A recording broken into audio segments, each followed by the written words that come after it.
nous devons croire.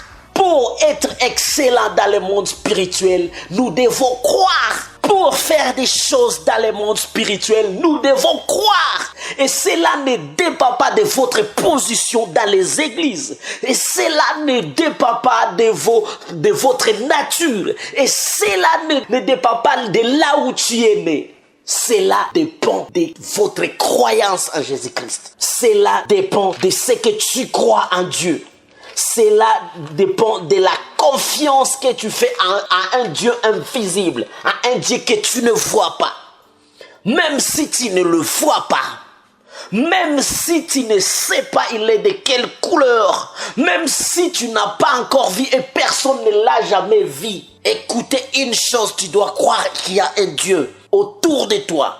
Qu'il y a un Dieu qui fait, qu'il y a un Dieu qui écoute, qu'il y a un Dieu qui t'écoute. Quand il appelle, il vient et il agit. Alléluia. La Bible est en train de nous dire, dans le livre d'Hébreux chapitre 11, verset 6, « Or, sans la foi, il est impossible de lui être agréable, car il faut que ceux qui s'approchent de Dieu croient que Dieu existe et qu'il est le rémunérateur de ceux qui le cherchent. » Laisse-moi vous dire que cette parole n'est pas adressée aux païens. Cette parole n'est pas adressée aux athées. Cette parole est adressée à ceux-là qui cherchent Dieu. Les habitués de Dieu, les gens de l'église, les gens qui cherchent Dieu. La Bible dit ceux qui cherchent Dieu. Pour dire qu'il y a les gens qui cherchent Dieu mais qui ne croient pas qu'il y a un Dieu. Ce sont les gens qui cherchent Dieu, mais qui n'ont pas la foi qu'il y a un Dieu. Il y a ceux qui cherchent Dieu, il y a ceux qui vont à l'église. Il y a ceux qui ont des postes dans nos églises, mais ils ne croient pas qu'il y a un Dieu. Il y a ceux qui croient que notre Dieu, c'est un Dieu seulement pour le pasteur. Ils croient que le Dieu, c'est un Dieu seulement pour le prophète. Ils croient que le Dieu, c'est seulement un Dieu de son mari. Il croit que le Dieu, c'est seulement le Dieu de sa femme.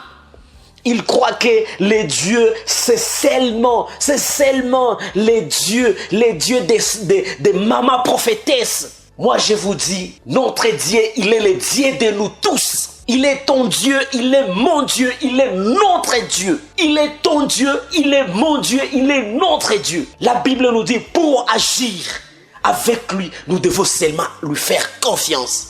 Nous devons seulement croire. Nous devons seulement croire en lui. Nous devons lui donner notre confiance. Et nous allons voir qu'il va agir. Laisse-moi dire au pasteur.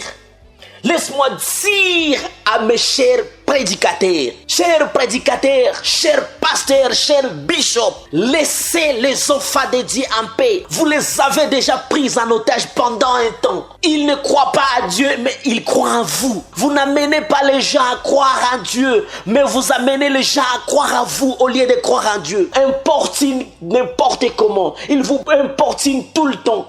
Même s'ils sont dans des combats spirituels, ils ne croient pas qu'ils peuvent échapper. Si seulement le numéro de pasteur, le numéro de pasteur ne passe pas, ils commencent à voir la mort devant eux. Parce qu'ils croient seulement au Dieu de pasteur. Ils croient seulement au Dieu de pasteur. Ils ne croient pas à leur Dieu. C'est comme s'ils n'ont pas de Dieu. Laisse-moi dire au pasteur, laissez le peuple de Dieu, enseigne le peuple de Dieu à faire confiance à Dieu, enseigne le peuple de Dieu à croire à Dieu, enseigne le peuple de Dieu à chercher de toutes leurs forces, enseigne le peuple de Dieu à aimer Dieu. Enseigne le peuple de Dieu à lui faire confiance. Enseigne le peuple de Dieu à chercher sa face. Enseigne le peuple de Dieu à comprendre qu'ils ont aussi un Dieu. Et le Dieu, c'est le Dieu de nous tous. Dieu ne fait pas de favoritisme. Et il n'y a pas un Dieu pour le pasteur et il n'y a pas ton Dieu. Il n'y a pas un Dieu pour les apôtres, il n'y a pas ton Dieu. Il n'y a pas le Saint-Esprit pour les apôtres, il n'y a pas ton Saint-Esprit. Nous avions reçu le même Saint-Esprit. Et la Bible est en train de me dire, et le Saint-Esprit qui a ressuscité Jésus-Christ entre les morts, il vous ressuscitera. Le même Saint-Esprit qui avait ressuscité Jésus-Christ entre les morts, il vous ressuscitera. Le même Saint-Esprit que Jésus avait pour dire à Lazare, Lazare, viens, il vous ressuscitera. Le même Saint-Esprit, c'est le même Saint-Esprit que tu as. Le Saint-Esprit que Jésus-Christ avait pour donner la vie aux aveugles, c'est le même Saint-Esprit que tu as. Nous avons le même Saint-Esprit. Il n'y a pas le Saint-Esprit pour Jésus-Christ. Il n'y a pas le Saint-Esprit pour toi. Il n'y a pas le Saint-Esprit pour les apôtres. Il n'y a pas le Saint-Esprit pour votre pasteur. Il n'y a pas le Saint-Esprit pour votre prophète. Le Saint-Esprit est pour nous et pour nous tous. Nous l'avons reçu une fois. Le jour où nous avions crié en Jésus-Christ comme Seigneur et Sauveur. La Bible nous dit que dans le livre d'Éphésiens chapitre 1, versets 13 à 14, le Saint-Esprit que vous avez reçu, le jour où vous avez reçu l'évangile de votre vie, l'évangile de votre foi, l'évangile de votre salut, vous avez été scellés du Saint-Esprit. Ces mêmes jours où tu as crié en Jésus-Christ comme Seigneur et Sauveur, Dieu t'a donné sa puissance, Dieu t'a donné sa force, Dieu t'a donné sa nature. Dieu est venu, il est devenu Emmanuel pour toi. Il est entré dans ta vie, il a changé de ta vie, il t'a fait enfant de Dieu, en fait que tout ce que tu dois demander dans les cieux, Dieu va commencer à le faire. Que Dieu vous bénisse. Que Dieu vous bénisse. Vous avez droit aussi de prier pour vos malades. Vous avez droit aussi de prier pour ceux qui ont des problèmes. Vous avez droit aussi de dire à Dieu quelque chose et voir Dieu agir dans votre vie. Vous avez droit aussi d'opérer des miracles.